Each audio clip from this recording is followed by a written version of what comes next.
예, 이 피곤한 시간에 저녁에 올라오신 여러분들을 주님의 이름으로 간절히 축복합니다. 예, 이 금요일 저녁에 많은 사람들은 뭐 TV 보러 다니고 또 이제 뭐 영화 보러도 가고 또 가족들끼리 시간도 보내고 아까 이제 차 타고 어디 좀 갔다 오는데 차가 어찌나 막히는지요. 바깥으로 나가는 길이. 야, 참 이렇게 움직이는데 우리 사랑하는 성도님들이 금요일 저녁에 나오셔가지고 또 특송도 하시고 찬양도 우리 앞에 우리 페트라랑 함께 찬양하시고 또 말씀 듣는 거 너무너무 귀하다. 저도 이렇게 여러분들 보면 참 기쁜데 우리 하나님이 여러분들 보실 때 얼마나 기쁘실까요? 그래서 그런 마음도 좀 생각해 봅니다. 이 하박국 말씀을 우리가 좀 살피고 있는데요. 이 하박국을 통하여서는 이제 2장 전체가 좀 아주 길게 나오는데 뭐 그런 겁니다.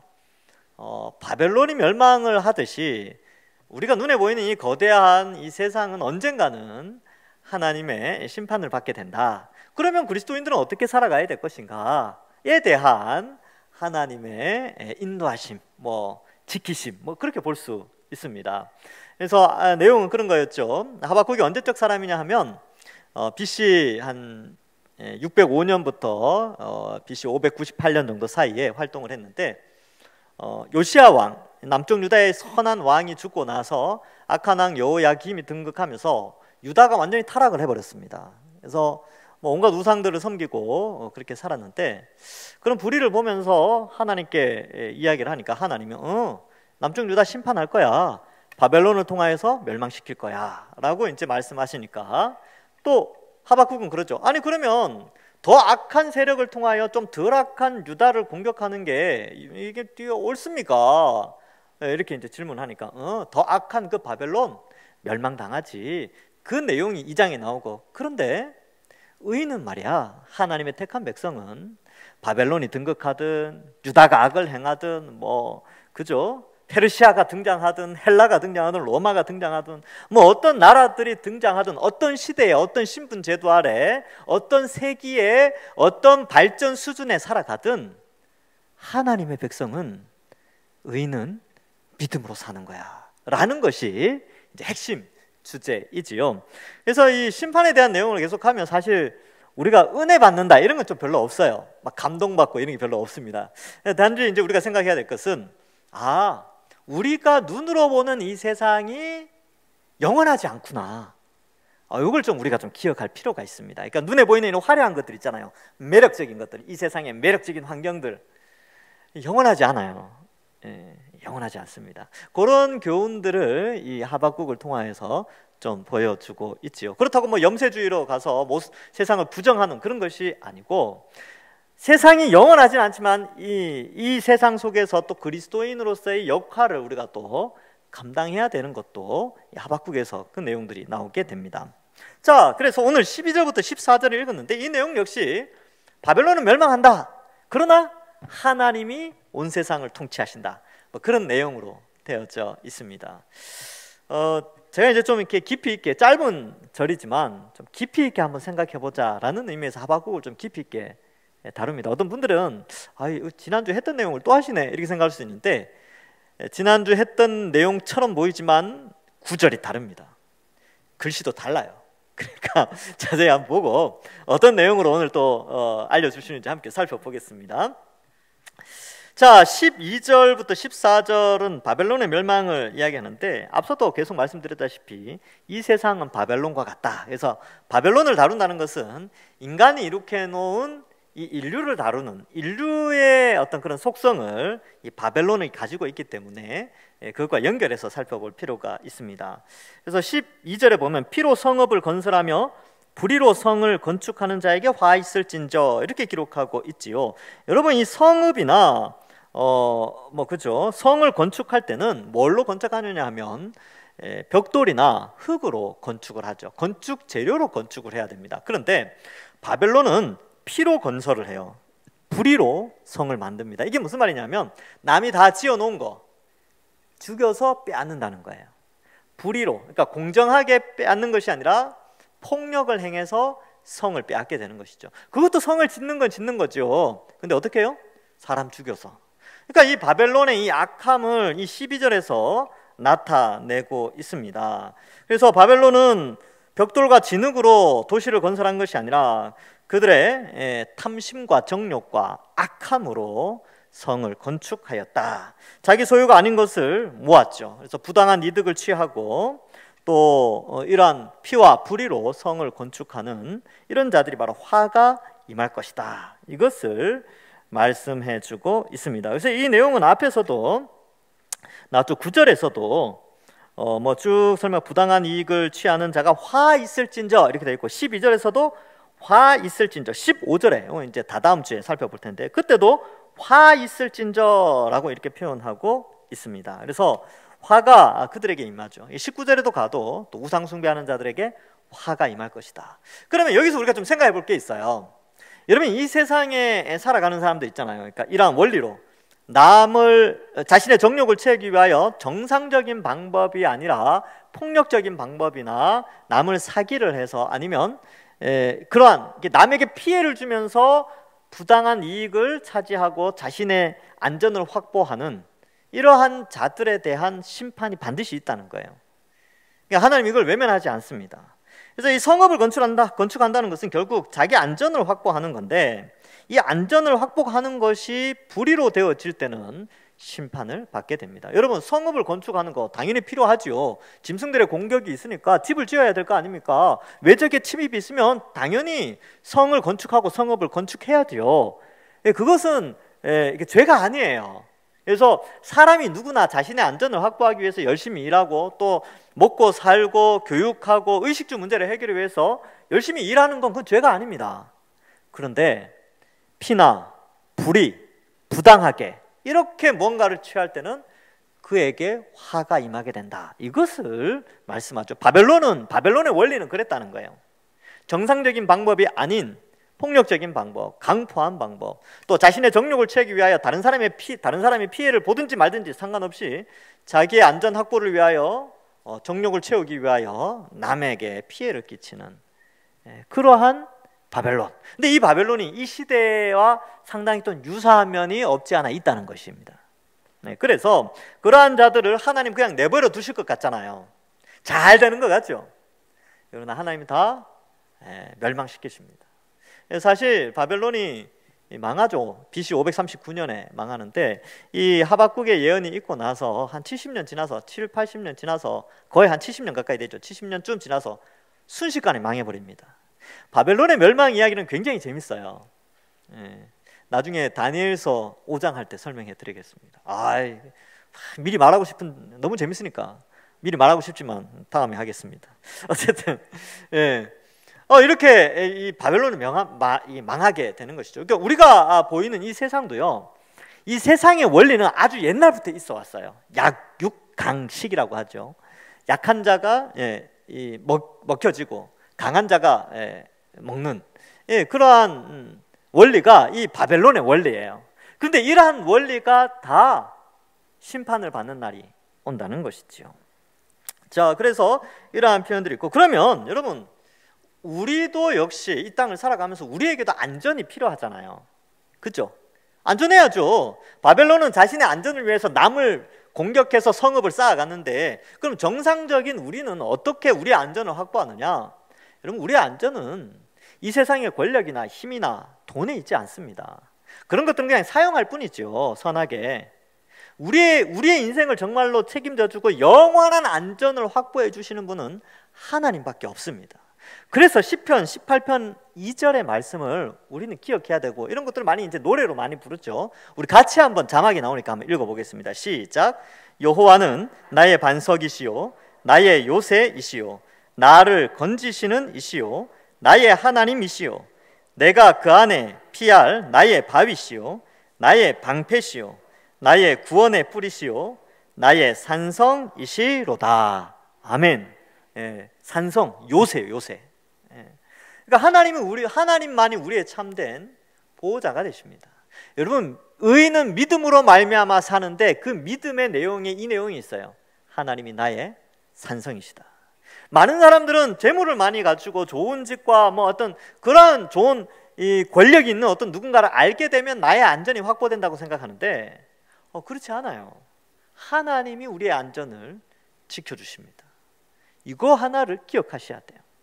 그래서 이 바벨론은 자기가 자기 안전을 추구했죠.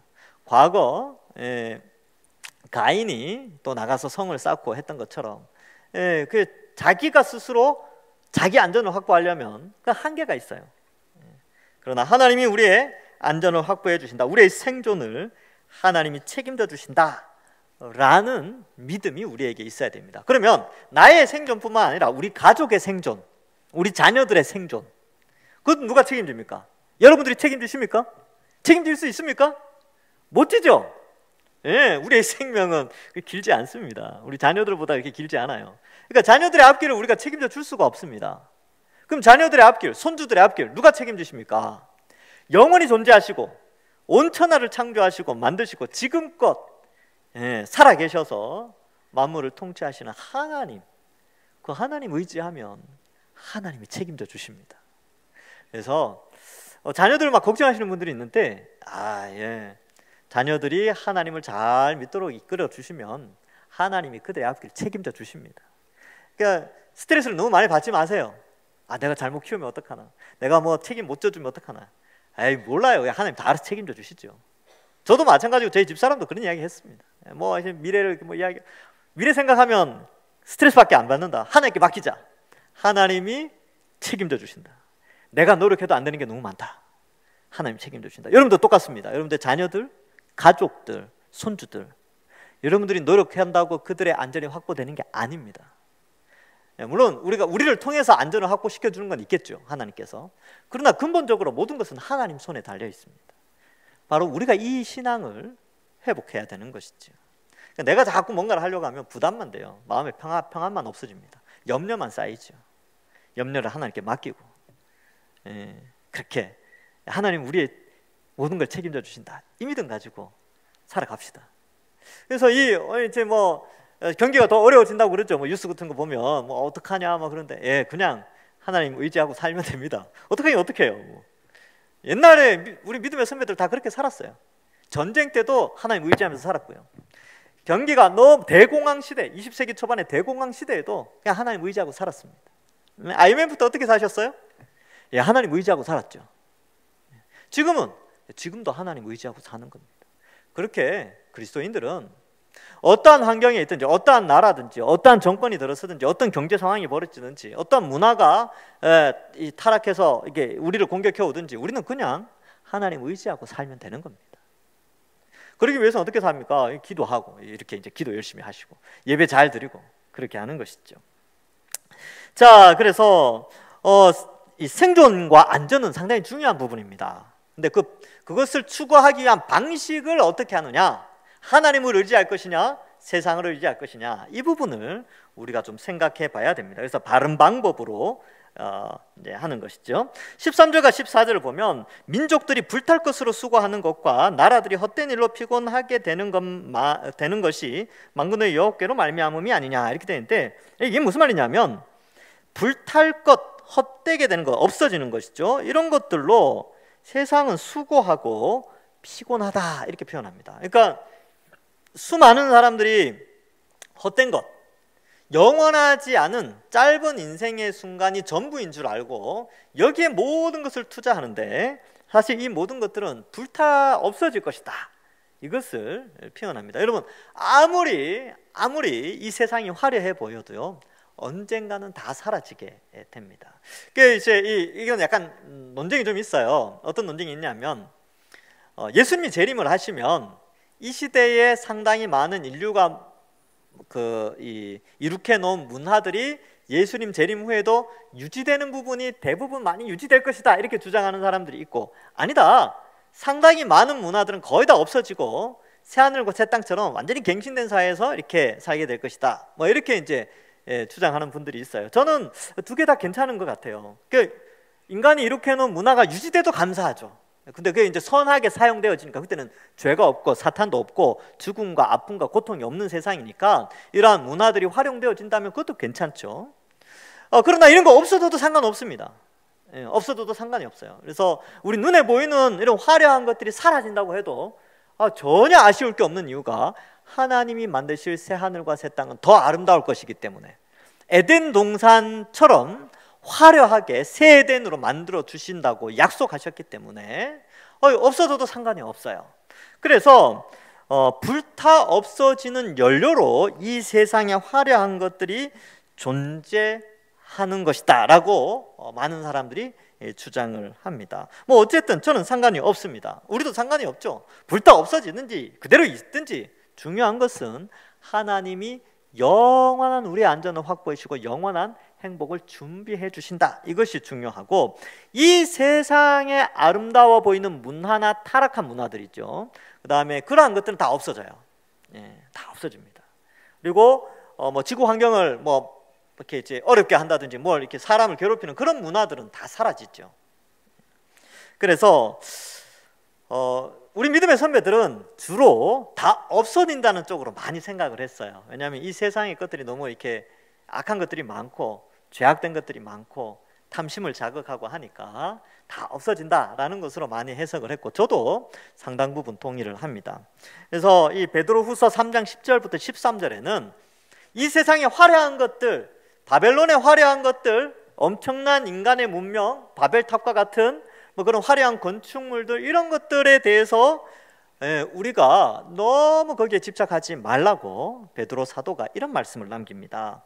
그러나 주의 날이 도둑같이 오리니 그날에는 하늘이 큰 소리로 떠나가고 물질이 뜨거운 불에 풀어지고 땅과 그 중에 있는 모든 일이 드러나리로다. 이 모든 것이 이렇게 풀어지니 너희가 어떠한 사람이 되어야 마땅하냐? 거룩한 행실과 경건함으로 하나님 날이 임하기를 바라보고 간절히 사모하라. 그날에 하늘이 불에 타서 풀어지고 물질이 뜨거운 불에 녹아지려니와 우리는 그의 약속대로 의가 있는 곳인 새 하늘과 새 땅을 바라보도다. 이렇게 기록하고 있습니다. 그래서 눈에 보이는 화려한 것들 없어질 수 있다는 거죠.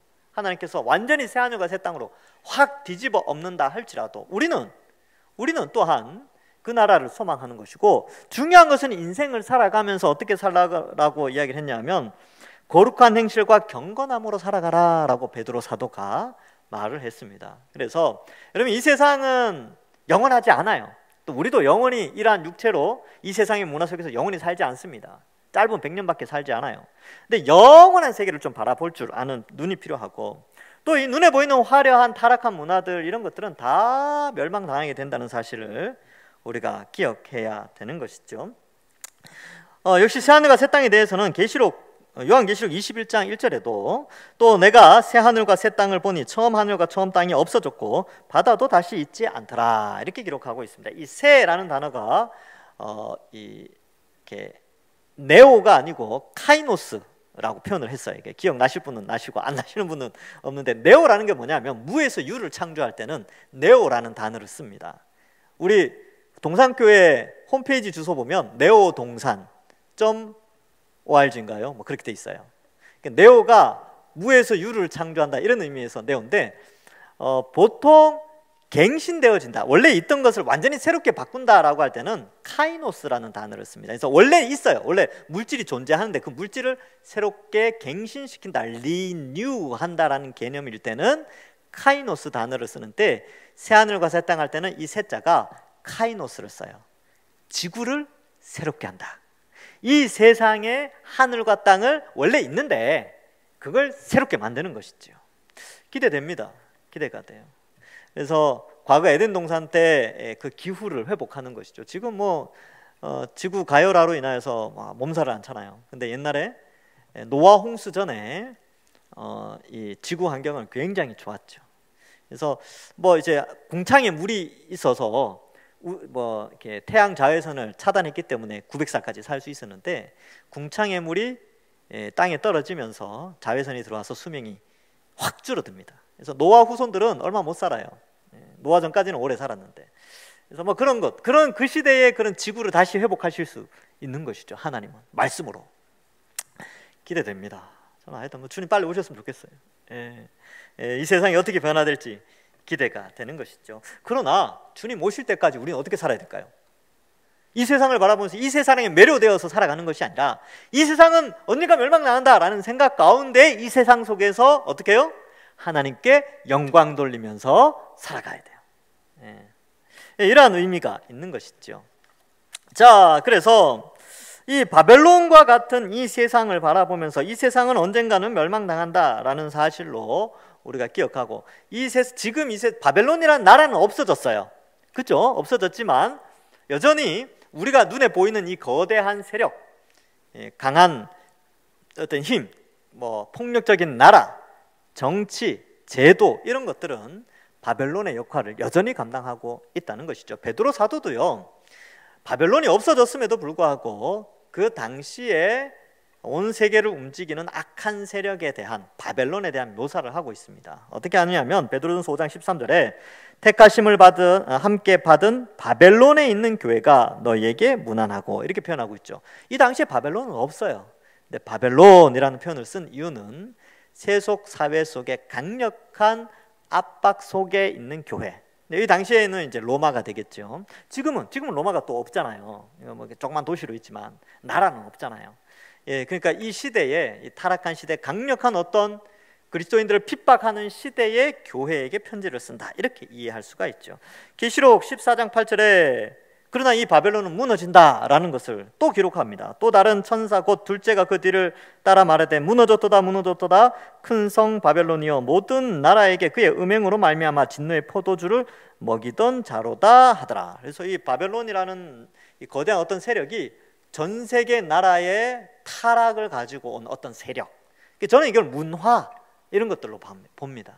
그래서 더 커졌죠. 옛날에는 이렇게 노래 한 곡이 전 세계에 유행하려면, 예전에 비틀즈 이런 사람들이 있었잖아요. 전 세계에 유행하려면 수년이 걸렸대요. 하여튼 몇 년 돌고 돌아서 그래서 그 나라에 노래가 들어가서 유행하고 그랬는데, 지금은 하루 만에 노래가 전 세계에 퍼진답니다. BTS 이런 애들이.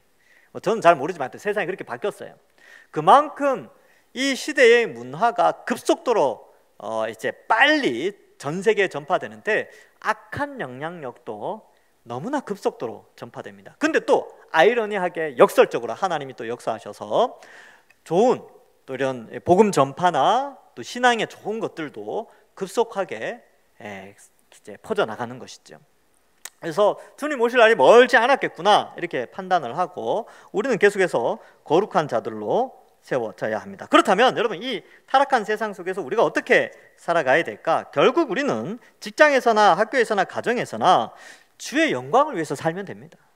이 세상은 없어진다라고 하지만 이 세상에 물들어서 사는 자가 아니라 이 세상 속에 살지만 하나님의 백성으로서 믿음으로 살아가는 자가 되는 것이지요. 그리고 전 세계에 흩어진 하나님의 백성들, 예수 믿는 사람들이 전 세계에 흩어져서 각자의 자리에서 자기 역할을, 거룩한 삶을 살게 되는 것, 이것이 중요한 것입니다. 그래서 돈이 우리의 안전이 될 수 없죠. 전 세계는 돈에 대해서 막 휘청휘청하지만 우리는 돈이 우리의 안전 요새가 아니라 하나님이 우리의 요새시다. 그 돈은 잘 벌어서 귀하게 쓰시면 됩니다.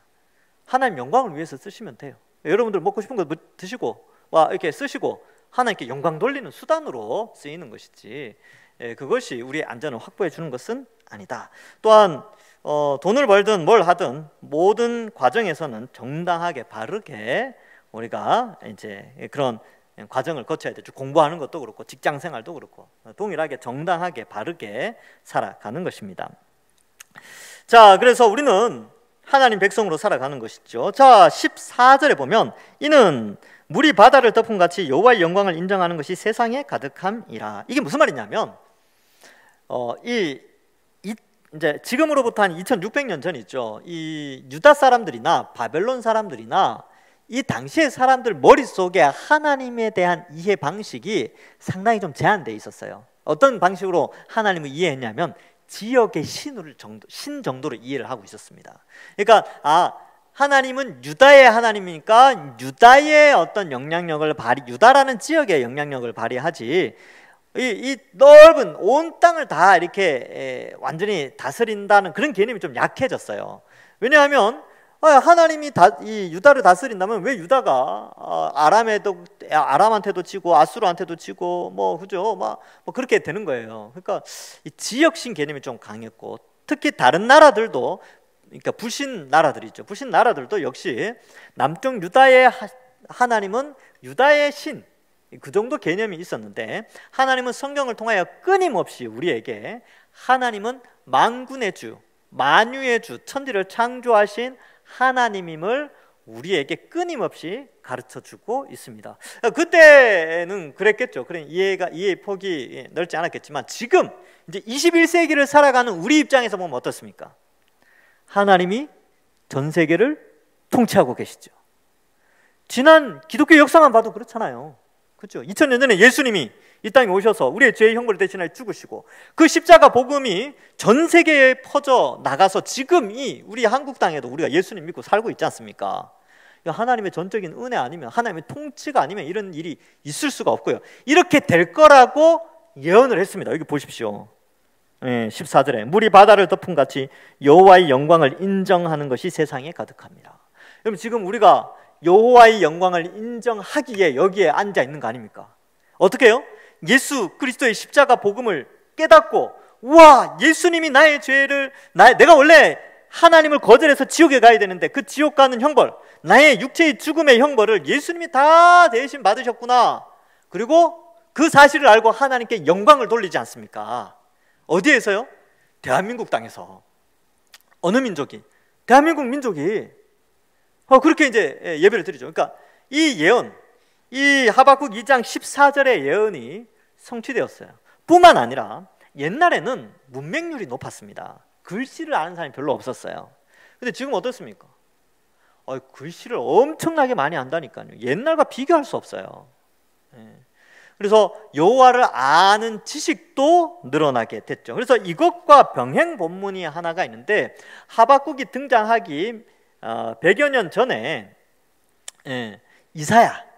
이사야를 통해서 하나님이 또 이와 비슷한 예언을 해주셨습니다. 이사야 11장 9절에 보면 내 거룩한 산 모든 곳에서 해됨도 없고 상함도 없을 것이니 이는 물이 바다를 덮음 같이 여호와를 아는 지식이 세상에 충만할 것임이라. 이렇게 기록하고 있습니다. 자, 이사야는 여호와를 아는 지식이 세상에 충만하게 될 것이다, 이렇게 예언을 했고, 하박국은 여호와의 영광을 인정하는 것이 온 세상에 풍성하게 될 것이다, 이렇게 되어 있죠. 이 두 예언은 성취되었습니다.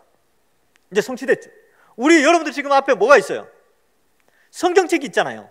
그렇죠? 이 성경책이 왜 있습니까? 여호와를 아는 지식이 여기에 다 있고 우리가 이걸 다 읽을 수 있고 알게 되었어요. 이것을 통하여서 여호와의 영광을 인정하는 신앙 고백을 하며 살 수 있는 시대가 된 것이죠. 그러니까 이 구약에 예언된 게 지금 성취되어졌어요. 하나님이 이렇게 세상을 통치하고 계십니다. 다 이루어졌어요. 예언이 다.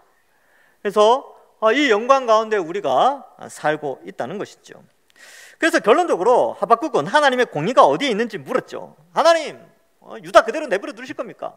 바벨론이 유다를 친다고요? 아니 그럼 바벨론 그대로 내버려 두십니까? 이렇게 공의를 물었지만 하나님은 다 내가 심판한다. 이 말은 온 땅의 세상의 주관자, 세상의 통치자는 바로 하나님이시다라는 것을 나타내신다는 것이죠. 그래서 온 땅을 다스리시고 통치하시고 주님 다시 오실 때까지 하나님은 여전히 공의로운 심판을 하시고, 최종 심판 때에 하나님의 공의가 완전히 드러나서 예수 그리스도를 믿는 자와 믿지 않는 자로 나뉘어져서, 믿는 자에게는 의인으로서 영원한 상급을, 하나님 나라를 상속물로 주시고, 예수 그리스도의 십자가를 믿지 않는 자들은 영원한 심판, 형벌을 받게 되어서 멸망하게 되는, 그리고 주님 다시 오셨을 때 이 지구는 새 하늘과 새 땅으로 갱신되어지는 역사가 일어난다. 이것이 곧 하나님이 온 세상을 통치하시는 분이시요 통치하는 방식이라는 것을 우리에게 말씀해 주고 있습니다. 말씀을 맺습니다. 여러분, 세상은 비록 강포함과 불의함으로 자신의 세력을 키워나가고 있기 때문에 그것이 때로는 부러워 보일 때도 있고, 때로는 그러한 것에 압도되어져서 우리의 신앙이 연약해질 때도 있습니다. 그러나 여러분, 이 세상의 통치자는 하나님이십니다. 하나님은 바로 이 세상의 불의와 또 악한 것들을 다 보고 계시며 다 심판하신다는 사실을 또한 깨닫고, 그리스도인들은 어떻게 살아가느냐, 이 타락한 세상 속에서 세상을 떠나서 사는 것이 아니라 세상 가운데 하나님의 백성으로 믿음으로 살아가고, 하나님의 영광을 인정하고, 말씀을 통하여 예배를 통하여 하나님의 영광을 인정하고, 여호와를 아는 지식을 풍성히 하여서 하나님의 백성으로 이 땅을 살아가고, 또 이 세상의 타락한 문화 속에서, 강포한 문화 속에서 좌절하거나 낙심하는 것이 아니라 이 세상은 불타 없어질 것이라는 사실을 알고 우리의 인생 계획 가운데 천국을 소망하면서 이 죄악된 세상 속에서 그리스도인으로서 어떻게 하나님께 영광을 돌리며 살 것인가, 이렇게 고민하면서 살아가야 합니다. 그리고 교회당을, 예배당을 나가서 세상을 바라볼 때도 여전히 이 세상은 하나님이 통치하신다, 이 믿음 끝까지 잃지 않으시고 그 하나님의 통치 앞에 순종하며 하나님 백성 된 것을 감사하고 찬송하며, 또 고난의 시기를 우리가 또 살아가지만 하나님이 우리를 지키시고 보호하시고 우리의 요새 되시고 산성 되시며 우리의 아버지 되심을 믿고 낙심치 않고 하나님 의지하시면서 살아가시는 우리 모든 주의 백성들 되기를 주님의 이름으로 간절히 축원합니다. 기도하겠습니다. 하나님 아버지, 은혜를 감사합니다.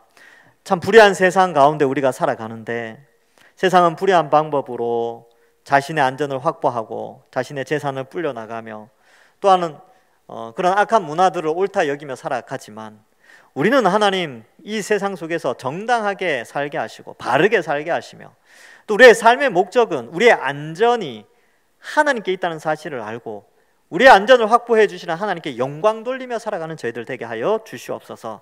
그리하여서 어떠한 형편에 처하든지 하나님 앞에 귀하게 쓰임받는 저희들 되게 하시고, 또 경제적으로 어려운 시대에 살고 있습니다. 이러한 때에도 우리가 좌절하거나 낙심하지 않고 하나님이 우리의 인생을 책임져 주시고 우리의 가정을 책임져 주신다는 사실을 믿고 온전히 또 하루하루 살아가는 저희들 되게 하여 주옵소서. 낙심치 않게 하시고 주를 바라보고 소망 가운데 또 하루하루 한 주 한 주 살아가는 저희들 다 되게 하여 주실 줄 믿사오며 감사드리옵고 예수님의 이름으로 기도하옵나이다. 아멘.